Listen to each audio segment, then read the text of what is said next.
Several years ago, when I was starting out my journey through education, the first grade, I got up and went to school. And I was excited like many children are on their first day of school.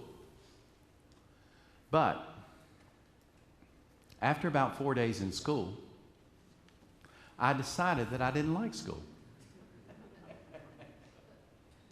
And so I got up one morning about 4 days after school had started, and I said to my mom, "Mom, I don't really like school. I don't think I want to go today." And she looked at me and said, "Okay, son, that'll be fine." And I didn't go to school for the rest of the year. And I always thought to myself, that was easy. You see, it came to pass that someone discovered that my birthday was November 2nd. And your birthday has to be by November 1st in order to start school on time. They made a mistake by not catching that before I got into school 3 or 4 days.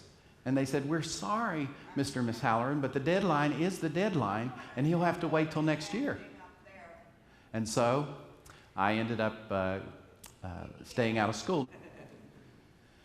And then my grandmother, she said, "Well, for this year that you're not going to school, Tim, you can go to school at my house." And so I would get up in the morning and I would walk out over the hill to the farmhouse. And when she saw me coming through the window, she would ring this bell and say, "School's in session." Even though I thought I was making my own decisions, but they were really being made by people and systems much out of my control, I was very blessed to have people gathered around me who knew the importance of education. Another story that occurred much earlier than in the first grade, which was told to me by my parents. They told me that Reverend Winfrey was one of the most beloved pastors that they ever had. And I didn't know till much later that Reverend Winfrey left the Methodist Church.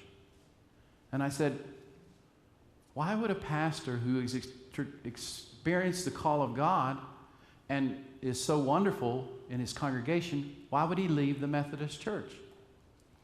Well, I came to learn that Reverend Winfrey believed that the calling one receives from God is all you need to be a pastor.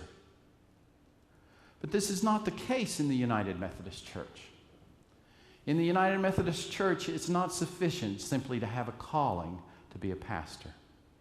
You must also be willing to submit to some pretty rigorous educational requirements. I knew all these things when I went forward one Sunday morning, and I have to tell you about that story because I didn't start out to be a preacher. I started out really wanting to be an electrician. And so I told my mom and dad, I said, when I was getting out of high school, I said, "There's this correspondence course on electrical wiring, and I think I'd like to do it." And they said, "Okay, well, how much is it?" And I told them, and they said, "Well, that seems reasonable." And so I started the process. And every week, they would send me a lesson, and I would complete it and do the books and study and return it. And I got through it, but then I found out maybe I wasn't as interested in it as I thought. I guess, after all, I was pretty typical 18-year-old, struggling to figure out what I wanted to do. So I decided, well, maybe I just want to stay here on the farm. But I did do enough of that electrical wiring course to learn how to wire houses. And so it has served me very well. But I started staying there on the farm and found that I really did enjoy the farm work. The part I didn't enjoy was milking cows. I liked the tractors, I liked the planting, I liked the harvesting, but the milking cows, that was every day, 2 times a day, 7 days a week. But I was content to do that, and I went to the Farmers Home Administration in Union, West Virginia with my parents and said, "Okay, Mom and Dad, you're getting close to the retirement age. It's time for me to either take the farm and go with it or do something else." And so we prepared all the various documents so that a transitional loan could take place. And I can remember the Farmers Home Administration sent us a little postcard. I can still see that postcard. "Your note has been approved. Please come in on Monday," I think it was Monday, November 3rd, And so I sat in church on November the 2nd, I think it was. And I'm thinking, tomorrow I'm going to go to the Farmers Home Administration and I'm going to sign my name on the dotted line for a large sum of money, and I'm going to spend the rest of my life on a farm. And I remember sitting in church thinking, what am I going to do? Because I knew, as sure as you're sitting there and I'm standing here, that if I went over to the farmer's home and signed that little note, that that's where I would be right now, milking cows. I got up from my church pew, I went forward, and I knelt down to the altar and I said, Lord, what must I do? And the preacher there was Charlie Dameron. And I told him, as he knelt down to pray beside me, I said, Reverend Dameron, I am really struggling with a call to ministry. And he says, well, it's about time. All of us have known all along. I said, well, I just didn't know what to do. And I remember standing up, and Reverend Dameron put his hand on my shoulder and said to the congregation, a young man is here who is feeling a call to ministry. And we are here to celebrate that with him and to pray with him. And so that day marked the beginning of a journey for me that has been now 37 years. But I had to ask myself a question.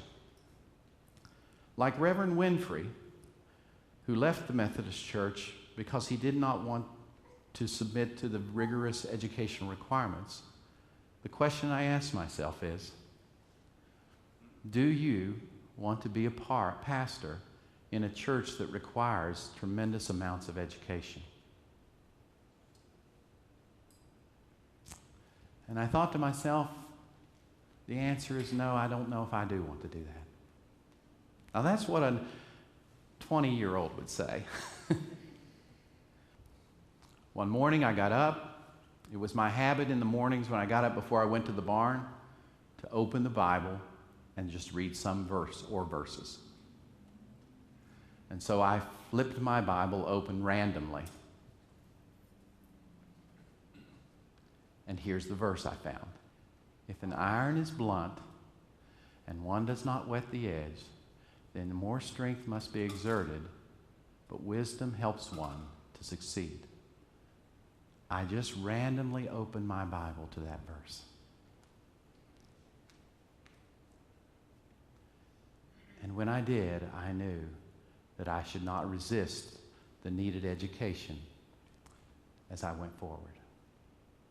And so I moved to Williamsburg, West Virginia, and then I moved to down near Montgomery, West Virginia, because I had to go to school.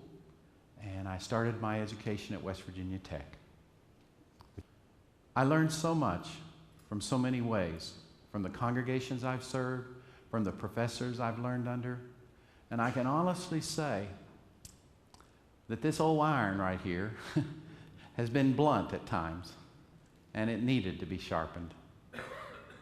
And I can tell you that at times I've learned so much from my experiences, as I'm sure many of us can say as well. And I'm thankful that God's Word has been a guiding light and a guiding principle in my life. And so the sermon title today is a very simple one from this one single verse. Sharpen your axe.